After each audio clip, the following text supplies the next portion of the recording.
Metropolitan Radio presenta 6, 5, 4, 3, 2, 1. Comienza con Altura, un programa inteligente para mentes inquietas, con Lola Gracia. Muy buenas, bienvenidos a Con Altura una vez más. Hoy vamos a hablar de corazón. Qué cosa tan bonita, tan importante. Es lo que nos hace vivir, mantenernos vivos en este planeta. Y lo vamos a hacer de la mano de Gloria Llachzer, que es escritora, entre otras cosas, entre otras muchas cosas. Muy buenas tardes, Gloria. Buenas tardes, Lola, encantada de estar aquí. Gloria nació en Tarragona, ha vivido en Murcia 18 años, estás viviendo ahora en Alicante.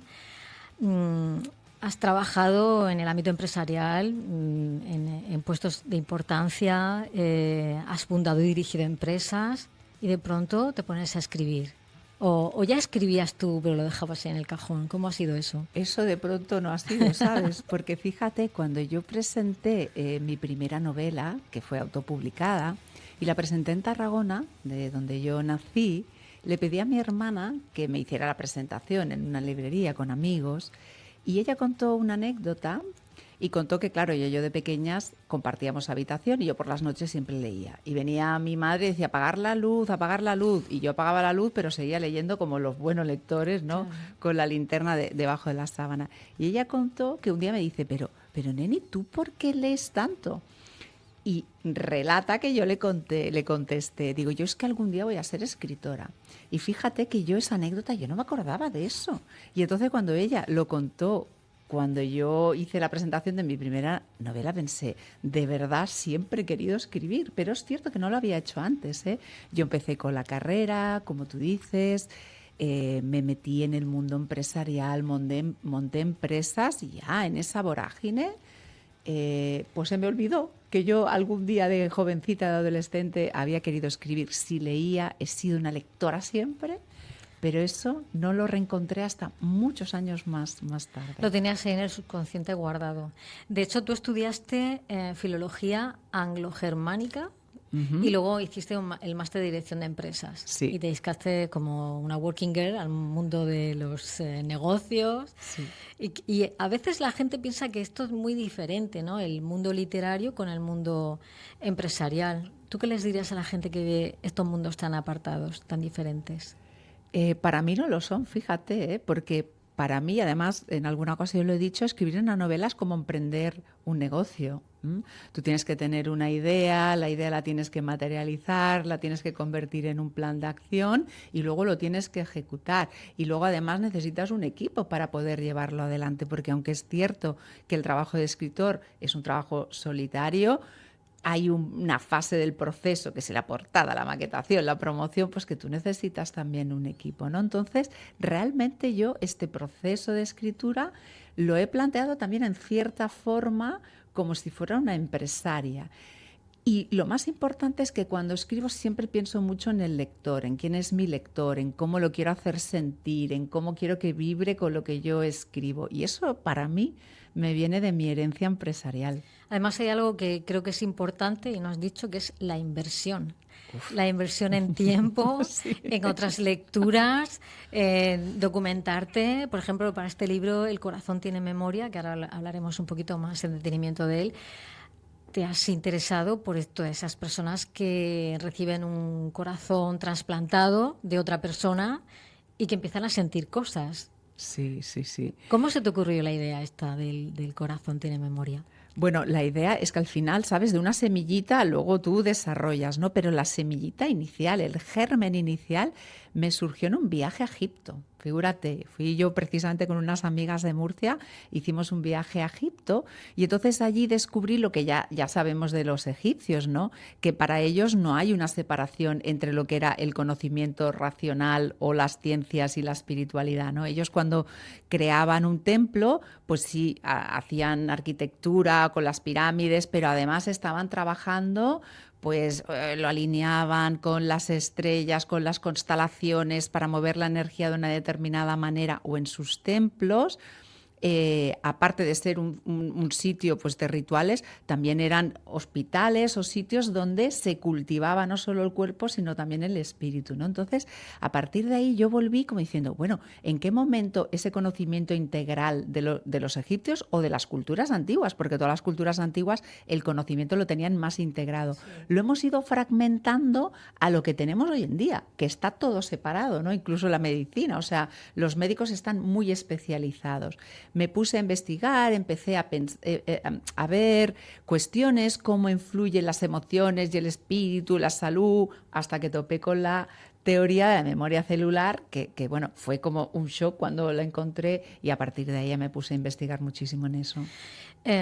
Dice Carmen Posadas que muchas novelas, bueno, y creo que también lo decía Oscar Wilde, otros literatos, que muchas novelas parten de la pregunta ¿qué pasaría si...?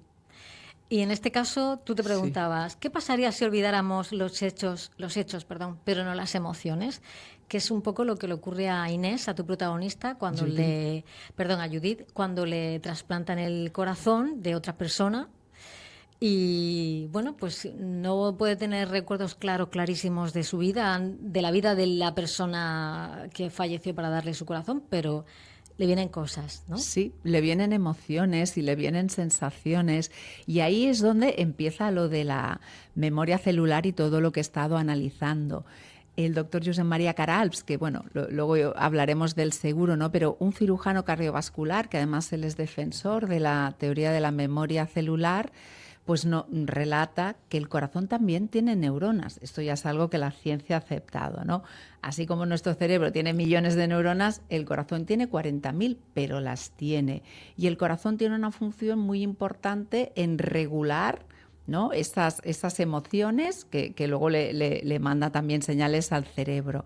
Y claro, por ahí empieza, ¿no? No puedo recordar los hechos porque lo que me han trasplantado ha sido un corazón, pero este corazón me está dando sensaciones, emociones, maneras de sentir. Que yo pienso que venimos de una época, una social, en que las emociones las habíamos dejado un poco de lado, ¿eh? Uh-huh. Ahora ya las estamos recuperando. Sí, pero igual que tiene neuronas el corazón, también las tiene el estómago, se supone, sí, que también está demostrado. Y como tú bien dices, la medicina está como muy fragmentada, pero luego quizá falta ese punto de cohesión de que no somos un estómago, un corazón o un cerebro, sino que somos un todo, ¿no? Sí, pero yo creo que vamos hacia ahí. Lo que pasa que es incipiente, estamos al principio de ese camino. Venimos de otro camino que ha sido separar las diferentes ramas de la ciencia, observar todos los aspectos científicos desde fuera. Y en cambio ahora, por ejemplo, la física cuántica. Pues la física cuántica ya nos dice que es tan importante el observador como el hecho, ¿no? Uh-huh. Que se produce. O, por ejemplo, la neurociencia nos habla de la plasticidad del cerebro. Es decir, que las cosas no son estáticas, que realmente podemos reinventarnos. Y, por ejemplo, la medicina ya hoy en día le da mucho peso a las emociones y al impacto de esas emociones sobre nuestro cuerpo, nuestro organismo. Lo que pasa es que estamos al principio de ese camino y venimos de una herencia pues del racionalismo y el positivismo, y entonces, bueno, nuestra manera de entender el mundo y la ciencia pues era fruto de la historia, ¿no? De los hechos que nos han ocurrido. Y ahora empezamos, yo creo que en otra línea. Yo creo que la mayoría de las personas ya saben que estar bien no es solo tener el cuerpo sano. Efectivamente. Judith, la protagonista, es una chica que me encanta que se dedique a la gimnasia rítmica, que es algo que está tan poco visibilizado con lo difícil que es, lo complicado, la disciplina enorme que supone para las chicas, porque es Judith gimnasta y no otra cosa, no camarera de bar, por ejemplo. Por muchos motivos, o sea, yo quería que Judith fuera una protagonista mujer, como me gusta que sean las mujeres, ¿no? Entonces yo siempre reivindico que las mujeres tenemos que tener pasiones.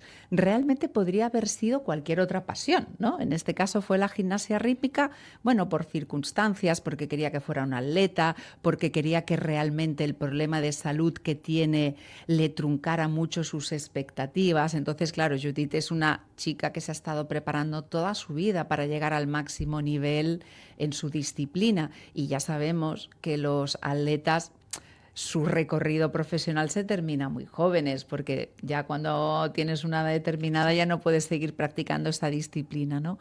Entonces, básicamente me encajaba la historia y porque quería que fuera una mujer con pasiones, ¿no? Y qué pasa cuando esa pasión, que es, bueno, en este caso un deporte, puede ser un hobby, podría ser cualquier otra cosa, se ve truncado, ¿no? Y no sé, la gimnasia artística rítmica es que me pareció algo fascinante. La hija de una amiga lo hacía, una hijada mía también, lo tengo cercano, más o menos cerca. Yo pensé, digo, lo mismo, de chica ella hacía gimnasia rítmica. Pues no, la verdad es que no. He hecho otras cosas, pero gimnasia rítmica no hice. Hay una serie de personajes alrededor de Judith. Está su madre, está la terapeuta, está el novio. No queremos destripar mucho de la novela. Claro, esto hay que leérselo, evidentemente.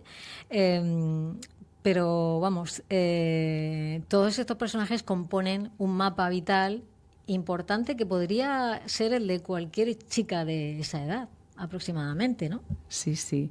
La madre, ¿no? Esa madre que quiere ayudar y que a veces te saca de los nervios, ¿no? Porque ella, pues le cuesta ver que su hija lo está pasando mal, no entiende lo que le ocurre, la quiere sacar de esa ansiedad, la quiere sacar de esa depresión, ¿no? Que la madre siente que la niña está entrando, ¿no? Entonces, ¿qué hace? Rechaza, ¿no? No, esto no es así.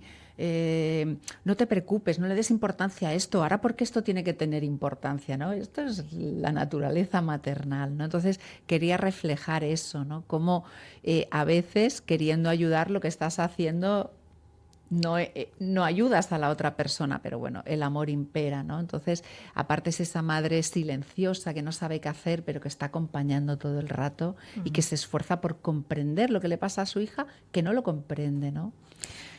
Es un viaje, viaje. El de Judith a través de la vida de la otra persona. Sí. Y es muy apasionante cómo va descubriendo cosas, y ahí yo creo que es donde el lector se engancha, ¿no? Sí. Y hay cierto componente de thriller incluso.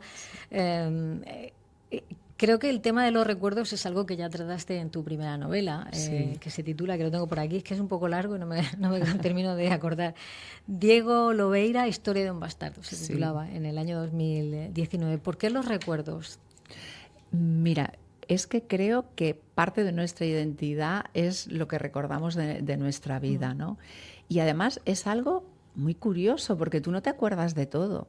Y a veces de un mismo hecho tú te acuerdas una versión distinta que otra persona que ha vivido el mismo hecho. Entonces a mí me parece algo fascinante, ¿no? Porque le damos mucha importancia a eso y en cambio me parece algo muy volátil, ¿vale? Entonces es algo que siempre traigo a la escritura, porque hablar de la identidad y cómo se configura nuestra identidad y cómo se configura quiénes pensamos que somos y cómo a partir de lo que recordamos o lo que pensamos que somos hacemos, ¿no?, los siguientes pasos o miramos al futuro, me parece que es algo en lo que todos nos vemos inmersos en alguna ocasión. Y en esta novela en concreto doy luz, ¿no?, un poquito sobre este tipo de cuestiones y cómo desentrañarlas, ¿no? Sí, los diferentes puntos de vista de un mismo hecho. Sí. Cómo lo ve uno, cómo lo ve el otro y cómo lo ve el de allá. Que esto pasa todos los días, ¿no? Pasa. Bueno, yo es que recuerdo, no hace nada, o sea, mi madre me estaba contando una cosa y le digo, mamá, esto no fue así, y ella convencida, y yo tenía una versión totalmente opuesta a lo que ella me contaba. Y es que a veces nos anclamos mucho, ¿no? Es que yo soy así porque a mí me pasó esto, ¿no? Y entonces, claro, como ya me pasó esto, ya no pude hacer aquello. ¿Qué es lo que le ocurre a Judith? O sea, Judith quería llegar al Campeonato Europeo de Gimnasia Rítmica y le pasa esto y no puede, pero ella no es una mujer frustrada.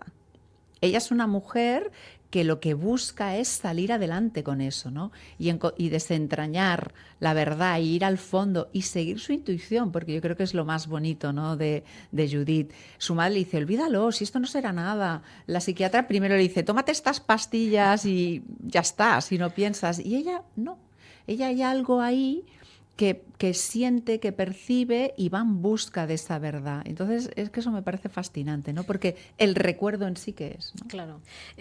Quizá también es la base de muchas historias el hecho de que alguien, en vez de frustrarse y rendirse, lucha, ¿no? Alguien quiere conseguir algo o quiere salir adelante a pesar de todos los obstáculos, y cuanto más obstáculos, más interesante es la historia y la novela. Tu primera novela fue autopublicada, la segunda también, y de pronto Espasa te publica este libro. ¿Cómo ha sido el proceso? Una maravilla. Mandaste el manuscrito y te llamaron. Ha sido total, o sea, fíjate, es de aquello que a veces escuchas, ¿no? En otras circunstancias dice, no, me llamaron, ¿no? Y dice, pero ¿cómo que te llamaron? ¿En qué momento? ¿Por qué? ¿Qué hiciste? Pues, Lola, me llamaron. O sea, yo acababa de autopublicar la segunda novela, no llegaba ni a 3 semanas, 4 semanas, y me ponen una editora de Espasa un mensaje por Instagram, que yo en ese momento, o sea, como soy autopublicada, pues en redes haciendo la promoción. Yo cuando lo vi dije, esto será un bulo, pensé, porque digo, ¿cómo me van a poner un mensaje? Pero me dejaba un teléfono y un mail, y entonces enseguida contacté. Efectivamente, era una editora de Espasa, se interesaba por mi trabajo, también le habían hablado, y a partir de ahí pues ya empezamos el proceso, ¿no? Que es lo siguiente que vas a escribir, pero de esas cosas mágicas, ¿no? Que a veces escuchas y dices, ¿no? Años peleando, porque claro, de la primera hace 8 años peleando tú por hacerte tu caminito, y de repente no abandonas ese camino, y 8 años después alguien, una editora de Espasa, te llama. Pues así es importante no abandonar. Sí. Es una buena moraleja, porque cuánta gente se rinde a la segunda, a la tercera, es decir, no es fácil tampoco el camino, es decir, en este camino solitario, como tú dices, de la literatura, que inviertes un montón de horas, te calientas mucho la cabeza para crear una historia. Lo fácil es decir, bueno, como no he tenido éxito, porque además con la cantidad de cosas que se publican, para tener éxito es muy, muy complicado, ¿no? Entonces lo difícil es hacer lo que has hecho tú, seguir a pesar de no saber hacia dónde ibas muy bien. Creo que es la clave de la vida, pero en todos los aspectos. Mira, yo también soy directora de recursos humanos, ¿no? De una empresa grande y tal. Y a veces veo gente frustrada porque no han promocionado, ¿sabes? O sea, todo es difícil, ¿no? Y te dicen, es que es muy difícil porque ya los puestos de jefe están cogidos, ya... Todo es muy difícil en esta vida. Un deportista, un músico... Todo es muy difícil. Si fuera fácil, entonces todo el mundo sería atleta olímpico y todo el mundo sería bestseller, ¿no? O todo el mundo sería directivo. La clave es, para mí, 2 cosas. 1, sentirlo con el corazón. O sea, tú haces eso porque es lo que te motiva cada día a levantarte, y porque cuando estás escribiendo es lo que te enciende por dentro, o lo haces porque te parece que si haces eso accederás a...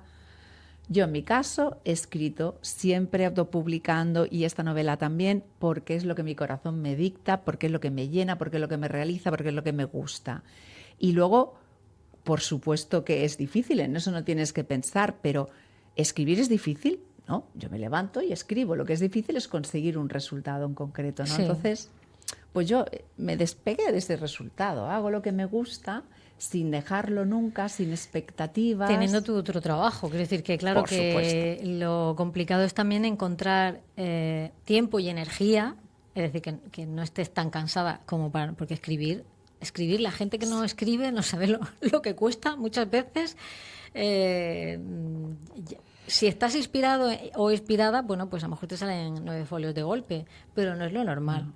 Eso es cierto, o sea, escribir tiene una cosa, que tú tienes que pasar muchos años en la sombra para que algo vea la luz de repente, ¿no? Pero no es de repente, tú lo sabes, puedes estar, no sé, hay gente que tarda 2, yo tardaba 4 años en escribir una novela, Claro. esta la he escrito más rápido, entonces es un proceso en el que tú le tienes que dedicar mucho tiempo, esfuerzo, energía y no ves resultado hasta mucho más tarde. Y hoy en la sociedad actual, que lo queremos todo así rápido, pues hay poca gente que resista, ¿no? Un poco ese ritmo. Sí, es complicado abstraerse de la cantidad de gente que hay escribiendo, gente muy buena, gente ya muy famosa. También es verdad, las editoriales buscan vender y prefieren publicar a alguien que salga por la tele, que esto es así. Yo lo entiendo porque hay que mantener el negocio. Yo siempre explico, son necesarios los Santiago Posteguillos, te guste más o no te gusten, o te gusten menos, para que otra gente quizá más de literatura de autor pueda publicar, porque las editoriales se mantienen gracias a esos autores que venden tanto y también pueden descubrir a nuevas voces gracias a que tienen, digamos, los recursos para dedicarlo el dinero a una publicación a alguien novel, no tan conocida. Claro. Entonces, claro, es una empresa es una y yo empresa, eso lo tengo clarísimo. Totalmente. Y entonces en la empresa también a veces hay proyectos pues que tardan más tiempo en ver la luz, ¿no? A mí eso no me asusta. O sea, yo cuando tengo una idea clara y lo siento y siento que ese es el camino, yo todo al rojo, ¿sabes? O sea, no lo dudo, lo hago y voy para adelante. Y esa es una parte muy mía y no me fijo en las dificultades. Tú date cuenta, hay gente que va por la vida solo viendo las dificultades y hay gente que va por la vida solo viendo las oportunidades. Y eso ya forma parte realmente de mi conocimiento de cómo funciona el cerebro humano, porque yo en la empresa lo digo y a veces incluso doy charlas de esto. Nosotros una parte de nuestro cerebro, que se llama el cerebro, la memoria reticular ascendente, es como un radar. Es la parte de nuestro cerebro que hace de radar y de todos los inputs que tú recibes a lo largo del día, que son millones, se detiene y presta atención a aquello que considera que para ti es relevante, ¿vale? ¿Qué es para ti relevante? Pues si tú te estás quejando que te duele aquí, te duele allí, te duele tal, pues cuando tu radar cerebral detecta que hay algo que duele un poco, se fija en eso. Yo siempre pongo el ejemplo que seguro que lo hemos visto. Te vas a comprar un coche y yo qué sé, dices... Bueno, yo llevo un Mazda rojo. Ay, miras un montón y al final te gusta el Mazda rojo. Y cuando sales a la calle... Yo quiero un Mazda rojo. ¿Has visto? ¿Cómo lo sabías? Y sales a la calle y solo ves ese vehículo. Sí. Y dices, ¿cómo es posible? O cuando te rompe la pierna, sales a la calle y todo el mundo lleva escayolas. Y esto es como funciona el sistema nuestro reticular, cerebro. sí. O como cuando estás embarazada y solo ves embarazadas por la calle. Claro. Esto también pasa. Entonces yo estoy programada a solo ver cosas buenas y oportunidades. Bueno, eso también requiere un entrenamiento. ¿Requiere entrenamiento? Por supuesto que sí. A no ser que en las casas sí, con esa suerte, porque yo no, la verdad es que soy más bien tirando a quejica, para que no nos vamos a engañar. La verdad sea dicha. ¿Qué leías de pequeña? Cuando tu madre te apagaba la luz, ¿tú te quedarías ahí con la linterna? Esto lo hacía mi hermano también. Se quedaba debajo de las sábanas con la linterna leyéndose la historia interminable, que se la leyó por lo menos 30 veces. ¿Tú qué leías? Pues cuando yo era adolescente leía Los Cinco. Ah, yo también. ¿Os acordáis? Sí, claro. O sea, y luego, también así como de adolescente, leía Los tebeos de Esther, que yo no sé si hay alguien que se acuerde de eso. Sí, ¿vale? claro. Los tebeos de Esther. Luego ya, cuando dejé la literatura más infantil, la verdad es que yo empecé a leer literatura clásica.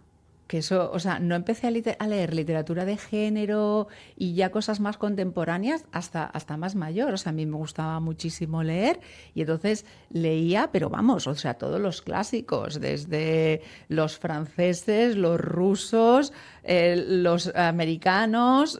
Luego empecé con la literatura, realismo mágico, me enamoré de Isabel Allende, o sea... Y he ido leyendo todo ese tipo de literatura. Ha sido luego, ya de mayor, que ya he descubierto la novela de género, me apasioné con Mary Higgins Clark, bueno, ya todos un poco clásicos, ¿no? Pero y muchos otros autores, pero la verdad es que leo y he leído de todo, Lola. Yo también. Yo recuerdo que me pasaba un poco como a ti, que pasé de leer Los Cinco a tener luego en bachillerato un profesor fantástico de literatura y claro, leía Pedro Antonio Alarcón, leía mucha literatura del siglo XVIII, XIX española. El Quijote me lo El leí Quijote, así, sí. sin anestesia, y a mí me gustó. No sé, tampoco me parecía tan difícil de entender, salvo por Nada. algunas palabras. Y cuando nosotros en éramos castellano adolescentes, antiguo. Gustavo Adolfo Bécquer, que Hombre, estábamos por todos, supuesto. bueno, con su... Entre él y Espronceda nos sabíamos todos los poemas, ¿no? Claro, Gustavo Adolfo Bécquer era como Marwan hoy día. Exacto. Era Marwan Yo, total. yo a veces pienso, digo, yo no sé si en mi época existía, ¿no?, esta novela adolescente y tal. Yo no la conocí realmente, o sea, directamente me fui a los grandes clásicos. Yo tampoco, me pasa que yo la literatura juvenil no... Y además el Tolkien y todo este tipo que a mi hermano le encantaba, yo soy incapaz. O sea, Yo tampoco. Verlo en cine, bueno, medio, me puedo meter en la historia, pero cuando ya es tan fantástico, que todo es fantástico, un mundo irreal, me cuesta mucho. Y me encantaba, me acuerdo... que me encantó, me enamoré de La Dama de las Camelias, cuando estaba en primero de carrera. Y cuando me fui a Puerto Rico, me enamoré de Vargas Llosa, con la tía Julia y el escribidor, y El amor en los tiempos del cólera de García Márquez. García Márquez. Y esa emoción, eso solo lo podemos sentir los que leemos. Claro. Esa cosa que estás en la cama y de pronto... Cuando te encuentras algo que es realmente bueno, ¿no? Es maravilloso, ¿no? A mí me hace vibrar. O sea, yo antes que escritora soy lectora. A mí leo todos los días. He de reconocer que he tenido una época cuando los niños eran pequeños que no tenía tiempo, o sea, evidentemente, pero ahora ya estoy en otro momento de la vida y para mí es un lujo que me regalo cada día. O sea, leer un rato, me levanto por la mañana, además yo leo por la mañana porque por la noche me duermo, estoy agotada, ¿sabes? Me levanto por la mañana con un café y leo. Y eso para mí es un momento de lujo. Sí, yo incluso a veces me levanto antes que nadie para poder leer tranquila, sin que nadie me moleste, con silencio. Yo tengo una lamparita que le pongo la luz, o si no el ebook, depende de... Sí, es que es un lujo, es como comenzar el día de otra manera. La gente que no lee se pierde eso, porque arrancas con el despertador y ya los nervios y ese momento de relax, incluso de meditación activa, porque es como una especie de meditación. Eso te iba a decir, para mí es, ahora que hablamos tanto, ¿no?, del aquí y ahora, el parar la mente, porque es cierto, la sociedad en la que vivimos que estamos sometidos a tantos estímulos, impulsos a lo largo del día que tú vas viendo cómo te vas acelerando y no te das cuenta y de repente estás nerviosa, atacada, saltando por cualquier cosa. Pues para mí leer es un momento de meditación, es un momento de paro la mente, me centro en lo que estoy leyendo, o sea, me fusiono con los personajes, con el escritor, porque además ahora también hago un poco una lectura de escritor, ¿no? Normal. Que eso es... Y dices, madre mía, yo me maravillo, digo, ¿cómo ha podido hacer esto, no? O sea, me paso el día maravillándome. Y creo que es muy bueno, para la mente el ser capaz de tener una actividad en la que paras los pensamientos, igual que lo es hacer deporte, ¿no? Paras los pensamientos y te concentras en lo que estás haciendo. Fíjate, el otro día estuve con Roberto Santiago, que tiene ya publicado 94 libros. Madre mía. Vale que los futbolísimos tienen viñetas, pero tiene uno de 600 páginas, que es un novelón que fue el premio Fernando Lara. Y dice que el primer libro, que fue al final algo como juvenil, tardó 2 años en escribirlo. Y ahora pues escribe muchísimo más a prisa, ¿no? ¿Tu primera novela cuánto tardaste en escribirla? La primera novela, Lola, tardé 4 años, pero si te tengo que decir la verdad, yo creo que escribí 4 novelas en una, porque fui escribiendo, porque quería contarlo todo y luego me di cuenta que eso era demasiado y fui quitando y fui reduciendo, pero 4 años. Hay un libro muy bueno de Stephen King, Mientras escribo, que es un manual para los escritores. Y él habla mucho de quitar. Y yo me imagino a los escritores ahí como si tuviesen un machete y quitando párrafos de sus propios... Yo aplico esa técnica, Claro. Porque en el momento... yo hago por fases, ¿no? Primero vuelco todo, escribo todo, hago una escena, un capítulo, lo que sea. Y luego voy quitando, porque entonces digo, esto el lector no necesita saberlo. O no hace falta que le dé tanto detalle aquí. Efectivamente. ¿Cómo puedo sugerir esto sin ser tan explícita, ¿no? Que creo que es un poco también la característica de mi manera de escribir. No quiero aburrir al lector. Quiero más bien que él tenga que poner de su parte. Bueno, ahora la última moda es que ya los escritores te van dejando flecos que no cierran. Y ahí se queda. Y digo, ¿y esto? A mí me indigna un poco, porque yo quiero saber qué pasa después. Pasa también con algunas series que te tragas la serie entera para ver de dónde y no, y al final te dejan el fleco ahí, la pregunta, el interrogante. Es una forma de jugar con el lector también. Sí. En El corazón tiene memoria, tu última novela, dice: un trasplante, un crimen sin resolver, la parte de thriller, y sí que he leído que escuchaste, yo también lo he escuchado, a Josep María Carals, al cardiólogo, hablar de esto, de la memoria de los órganos, que parece muy fuerte. Es súper fuerte. Muy fuerte. Y aparte, fíjate, el doctor Josep María Carals fue uno de los cardiólogos, estaba en el equipo donde se hizo el primer trasplante en España en 1984, ¿no? Entonces, él ha sido pionero en el trasplante de corazón. Y luego ya de mayor, porque esto no lo dijo antes, esto lo dijo ya cuando él ya tenía una edad, dijo que por su experiencia había tenido muchos pacientes que tras un trasplante de corazón, de hígado, de páncreas, o sea, hay varios órganos, cambiaban de hábitos, de gustos y tenían como sensaciones, ¿no? Él también explica y dice que esto no le pasa a todo el mundo, o sea, que tampoco nos alarmemos. Y dice que por lo que él ha podido ver, son personas que se conocen más a sí mismos, que tienen mayor diálogo interior, que son más conscientes de su ser, ¿no? Por decirlo de alguna forma. Por eso elegía esa protagonista, ¿no? Que se conoce también a sí misma y es una atleta. Y él lo explica y además da datos científicos, ¿no? Da datos científicos. Explica pues cuál es la función del corazón, las neuronas, en qué funciones interviene, que no solo bombea sangre, sino que además regula el sistema emocional, junto con la decodificación que el cerebro hace de las diferentes acciones, ¿vale? Entonces, bueno, me pareció, la verdad, que algo fascinante. Cuántas palabras relacionadas con el corazón que son importantísimas para la vida, ¿no? Y cuántos dichos, ¿no? La primavera la sangre altera, que tiene que ver también con el ritmo del latido del corazón. ¿Por qué crees que...? Y además tú lo has puesto en tu título, El corazón tiene memoria, sí, que podrías haber titulado por otro lado. ¿Por qué la palabra corazón? Porque yo he sido de las personas que siempre ha estado en esa dicotomía, corazón o razón. Creo que es algo muy típico de nuestra generación, ¿no? Yo crecí, ¿a qué tengo que hacerle caso? ¿A la razón o al corazón? ¿No? Con la edad me he dado cuenta que lo bueno es integrar las dos cosas y que cada uno tiene su misión. El corazón está muy presente en muchas cosas, pero probablemente no como se merece. No somos tan conscientes de que el corazón nos habla, de que el corazón sabe, de que el corazón guarda otro tipo de información, no guarda información racional, argumentos, no guarda datos, análisis. El corazón guarda una energía, guarda sensaciones. El amor.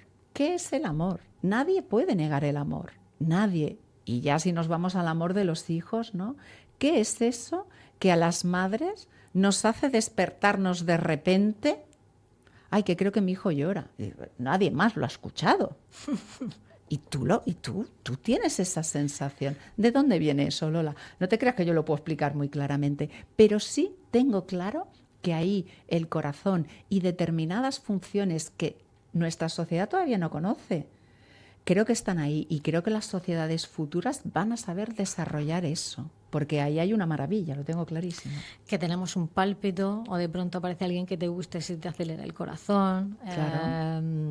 Y esa palabra de, pues, veo a esta persona que quiero tanto, me llena el corazón, no me llena la mente, no me llena el corazón. No me llena el estómago, me llena el corazón. Y aparte lo sentimos. Yo creo que cuando tú eres muy consciente de eso, tú sientes que el corazón se te ensancha, ¿no? Que eso lo decimos, sí. ¿No?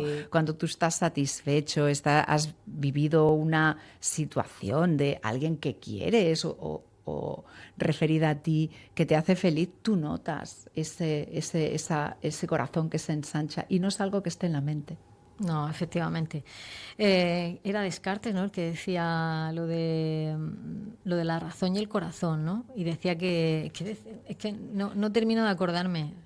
Pues no. El corazón, a ver, la razón tiene, el corazón tiene Tiene razones que la mente razón no entiende. sí. Pero esto no lo decía No lo Descartes. decía Descartes, que decía era todo lo contrario. Todo lo contrario. Era, Pero es así. así decía, pienso, luego existo. Uh-huh. Y cuánta gente que piensa en esta sociedad de hoy día y tiene muy poco sentimiento, o sea, claro. Y no piensa. Y creo que vivir todo el tiempo en la parte, digamos, racional de la vida hace que no tengas mucha empatía con los demás. Yo creo que vivir en la parte racional solo te desconecta de la realidad. Esa es mi impresión.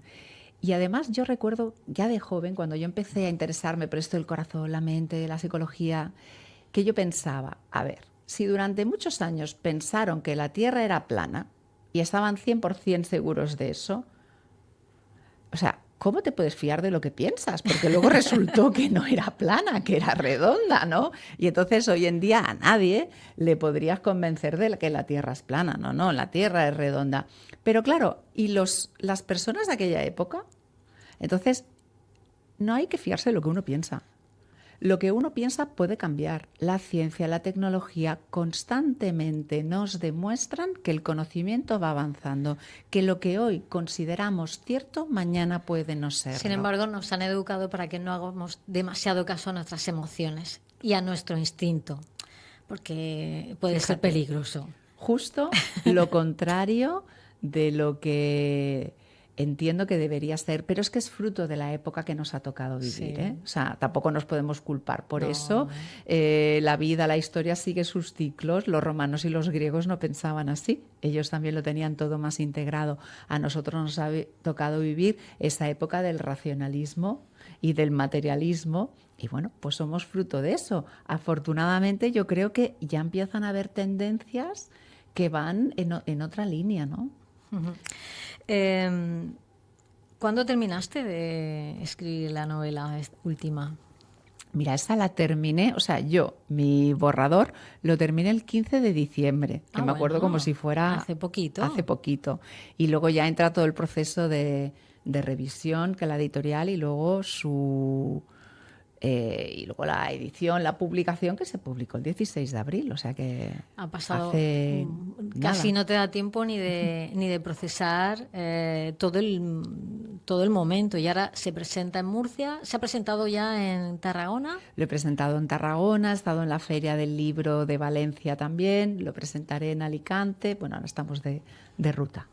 Qué bien, cuántas cosas. Tienes ilusión, imagino, con esta nueva faceta tuya. Tengo muchísima ilusión. Es que siempre hay que tener ilusión, ¿no?, por las cosas. Entonces yo soy una ilusionada de la vida. ¿Qué le vamos a hacer? No me llames iluso porque tengo una ilusión. Yo soy así. O sea, hay que ilusionarse. Yo tenía un bisabuelo que decía que si no tienes ilusión estás muerto.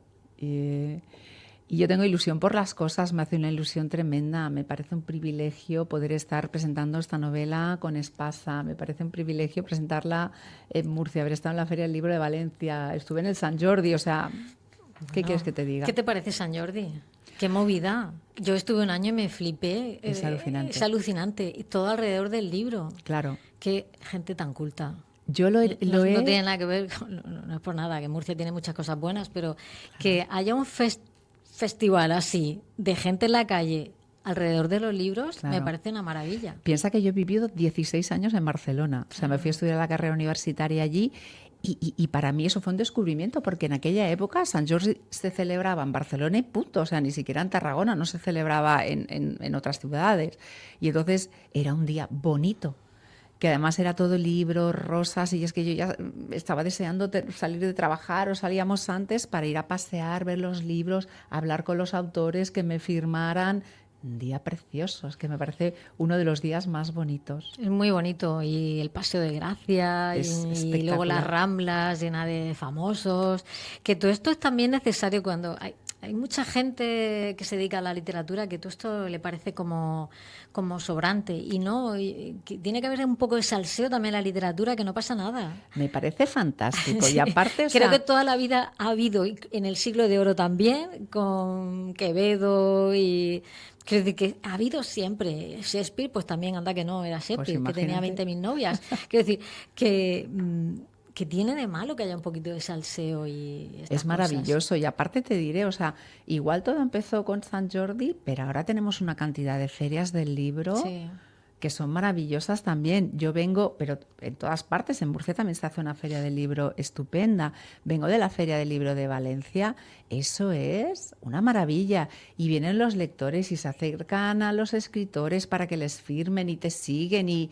Eso es precioso y hay charlas. ¿Por qué no vamos a hacer cosas así glamurosas y bonitas también Claro. los escritores y en el mundo de la cultura? Que no va a ser no todo, tiene que ser todo estar sesudo y serio. pegando chapas sola en una... Claro, fíjate que Dolores Redondo, que es esta autora de literatura negra fantástica, y ella explicaba que cuando la pandemia, que ella no lo pasó mal porque está acostumbrada a vivir en esa reclusión. Pero claro, luego también tiene esta otra parte de su encuentro con los lectores y yo veo que la mayoría de los escritores lo disfrutan. Algunos lo pasan mal porque hay gente que es más tímida que otra. Esto es así, Claro. todo el mundo no vale para el folclore. Pero es una ilusión ver esa gente que te ha leído en la soledad de su casa, lo que tú has escrito en la soledad de la tuya, ¿no? Esa soledad compartida. Y ese mundo compartido entre escritor y lector es algo preciosísimo. Es algo precioso, porque yo creo que los libros tienen una cosa mágica y es que conectan almas.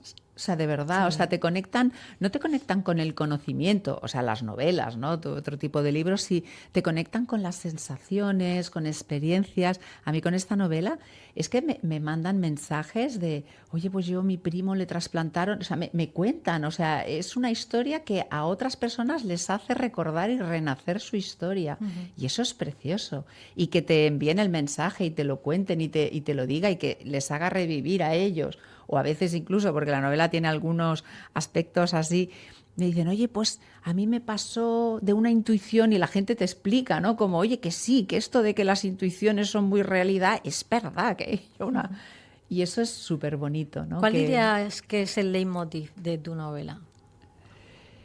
Yo creo que es que ciencia y espiritualidad se den la mano, se dialoguen, se hablen. También que la salud es integral, no es solo del cuerpo, es también salud mental, es un bienestar y que tenemos que verlo todo como un conjunto, no como cosas separadas. Ya te veo dando charlas de este tipo, ¿sabes? Como sabes que hay un montón de gente que se dedica a dar charlas de estas. Pero hay gente es un que lo tema hace que mejor. me encanta. Claro, a mí también, a mí también. Me gustaría creérmelo más. Que no es que no me lo crea, que me cuesta ponerlo en práctica. Es decir, que la teoría es muy bonita, pero la práctica no es tan fácil. Claro. Y quizás lo que tendrían que hacer todos estos terapeutas que dan charlas, además con a lo mejor de 45 o 50 euros para que la gente vaya a esas charlas, es darle herramientas para poder hacer eso. Porque las frases bonitas, y yo la teoría me la sé de sobra, pero lo difícil es cómo ponemos en práctica todo eso que tú dices, conseguir el bienestar a través de la salud mental, de la salud física, de todo, y que eso no sea una preocupación, sino que sea un hábito, que sea algo con lo que te levantas por las mañanas, que no te, ¿sabes? Que no es tan fácil. Que no es tan fácil. Pero claro, por eso venden libros, quiero decir, si vendiesen uno que lo dijese todo, mal, ahí ¿no? que se acabaría el negocio, ¿no? Claro, ahí igual también hay un poco de abuso, ¿no? De eso, porque Sí. la teoría, las frases... Mira, yo vengo del mundo de los recursos humanos, es que trato con personas todos los días. Y en los y recursos humanos también se utilizan muchas frases ya muy manidas y a veces... Más que una frase, la otra persona necesita empatía, ¿no? Claro. Entonces, como estoy en una empresa, lo que necesito es aterrizar. Claro. Yo cuando alguien viene y dice que tiene un problema con su jefe o entre compañeros, o sea, yo no puedo decir la frase, sed amigo, no sé si me entiendes, o sea, tengo que ir allí y hacer lo que sea para que esa relación funcione, o si no voy a tener que despedir a alguien o si no vamos a tener un problema. Si dos departamentos están en rivalidad, pues hay que hacer algo, no solo decirles llevaos bien. Entonces, estoy acostumbrada a aterrizar O sea, estoy acostumbrada a aterrizar, a hacer talleres y a hacer cosas concretas dentro de lo que es la parte psicológica, ¿no? Las percepciones, las habilidades, las competencias. Y me fascina este mundo. Y por experiencia propia, lo que pasa que, claro, necesitas disciplina, igual que cualquier entrenamiento. Por supuesto. Sé que puedes entrenar tu mente para muchas cosas. Claro que sí. Fíjate, tú hablas de las emociones, la literatura transmite emociones, pero el acto de escribir, lo sabrás, es puramente intelectual. Es un arte muy diferente a otras artes, al arte de la pintura, al arte de la música. El ama es diferente, porque tiene que pasar todo por aquí, por el tamiz de la corteza prefrontal.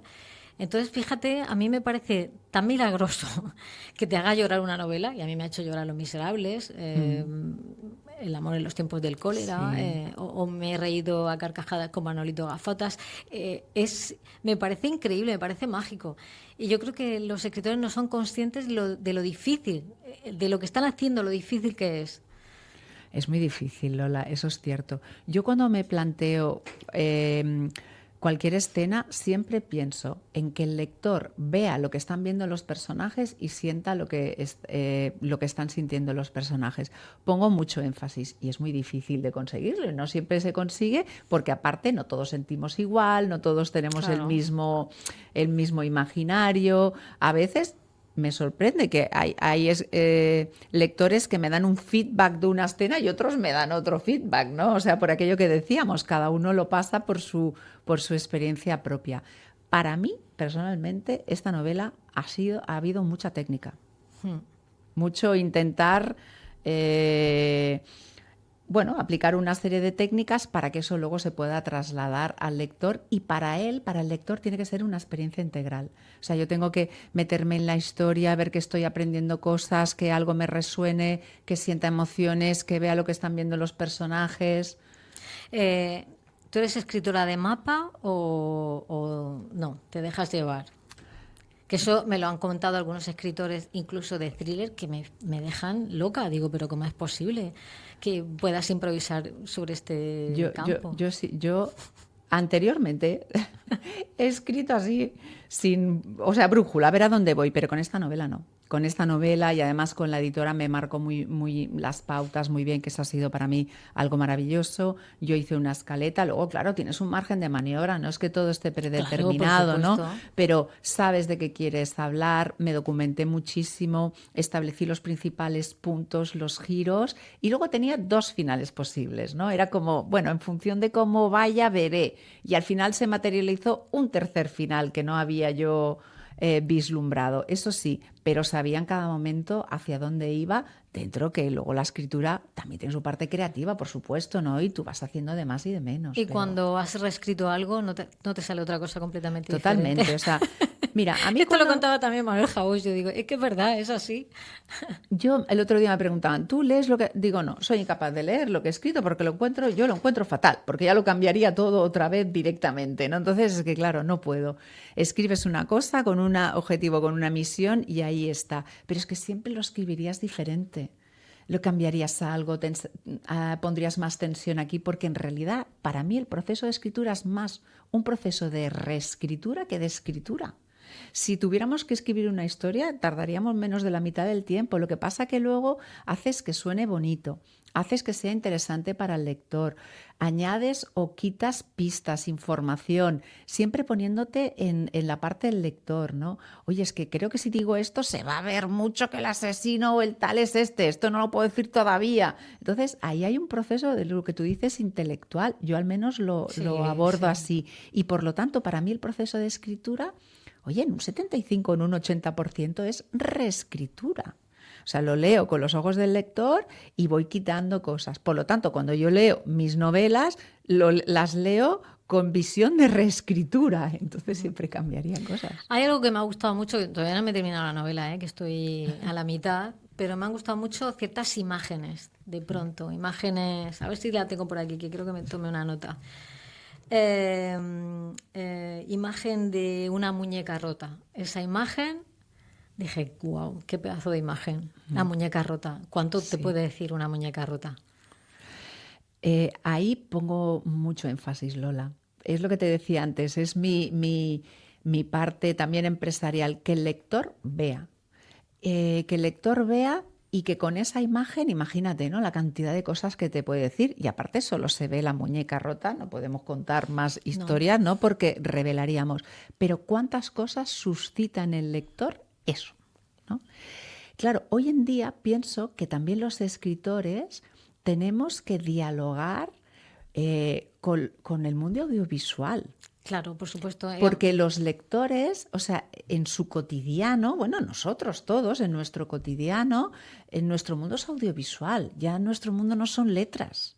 Tenemos por un lado la ventaja de que nuestro lector está entrenado para ver rápidamente lo que le estamos contando, pero también tenemos que adaptarnos un poco a ese nuevo lenguaje que tú comentas.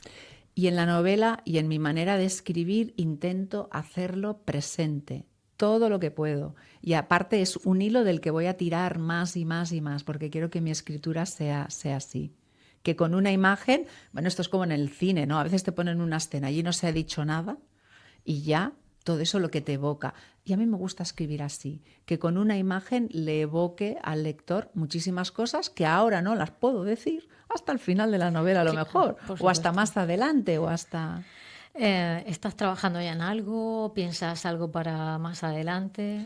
Estoy ya pensando. Trabajando no puedo decir porque todavía no me he puesto a escribir, pero ya estoy estructurando a nivel de idea, trabajando en la idea de la próxima novela, sí. ¿Y va a ser sobre otro tema diferente? ¿O? Va a tener mucho que ver con este tema, parecido, en la línea. Mira, para mí el thriller psicológico, ¿no? Donde hay un drama, una tensión psicológica, donde el personaje está sometido a esa tensión psicológica, por el motivo que sea, que luego pueden haber, donde hay un suspense, hay un misterio, hay algo que resolver y hay unos elementos que yo no sé si llamarles místicos, espirituales, paranormales o que la ciencia no tiene 100% estudiados, es una fórmula que me gusta. Entonces, la próxima novela también va a tener esos ingredientes. Hay tantas cosas que no sabemos, imagínate, que permanecen en el campo del misterio. Y luego, aparte, están las conspiranoias. Las conspiraciones. Que con las conspiranoias y las conspiraciones y los conspiranoicos y los terraplanistas podríamos hacer una enciclopedia, una novela, ¿no? Una enciclopedia ya. ¿Por qué de pronto crees que pasa esto en la sociedad, Gloria? Es que al final... mundo de las cosas no son como nos las cuentan, le damos la vuelta y hacemos 3 volteretas de campana y entonces son así. Es como buscarle tres pies al gato siempre. Es que es la historia misma, ¿no? De la humanidad, o sea que nos vamos de un extremo al otro, venimos de un extremo que te decían A y era A, todos A. Yo me acuerdo cuando éramos jóvenes y es que todos vestíamos igual. Habían 3 cosas. Bueno, ahora también, ¿eh? Ahora, bueno, sí, también. Échale un ojo a los adolescentes, van todos, con pantalón negro, camiseta blanca. Digo, bueno, pues nada, muy bien. El mismo corte de pelo. Sí, sí. Que lo ves en pandilla, yo lo flipo. Es verdad. O sea, pero pensábamos la mayoría igual, o sea, era todo, y ahora nos vamos, oye, hacia el otro extremo. No me creo nada, o sea, lo que me dicen lo pongo en cuarentena. Pues bueno, yo creo que es la evolución propia. Hombre, no está mal que todo lo que te cuenten te lo creas 100%, sobre todo en esta época donde es tan fácil fabricar una noticia falsa. Claro. Tan fácil, tan facilísimo.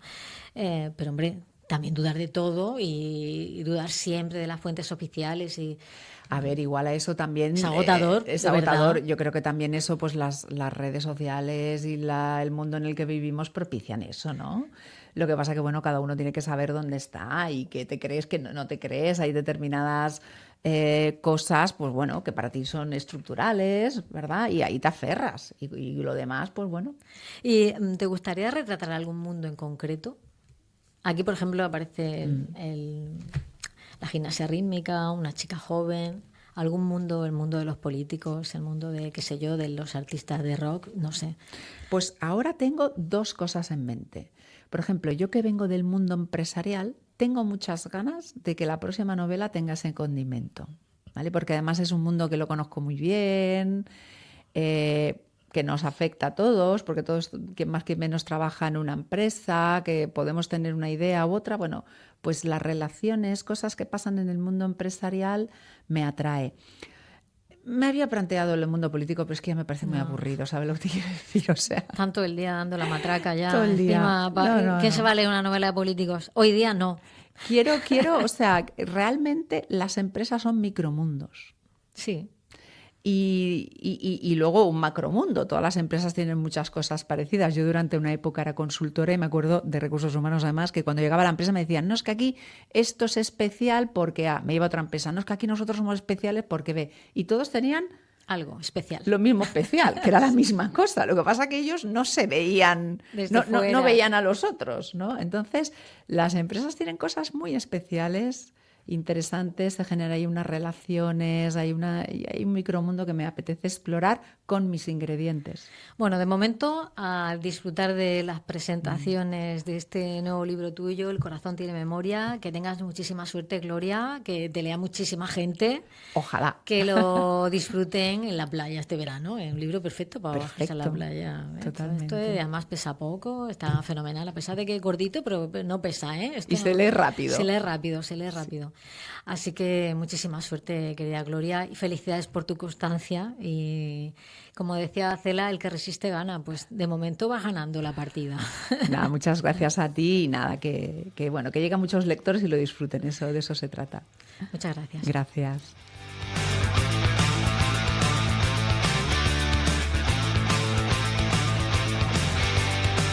Pues nada, aquí se acaba con altura. La semana que viene volveremos con más personajes, con más diálogos interesantes, con personas con altura física, altura intelectual, altura emocional, altura artística. Lo de siempre, aquí en Metropolitan Radio. No se lo pierdan.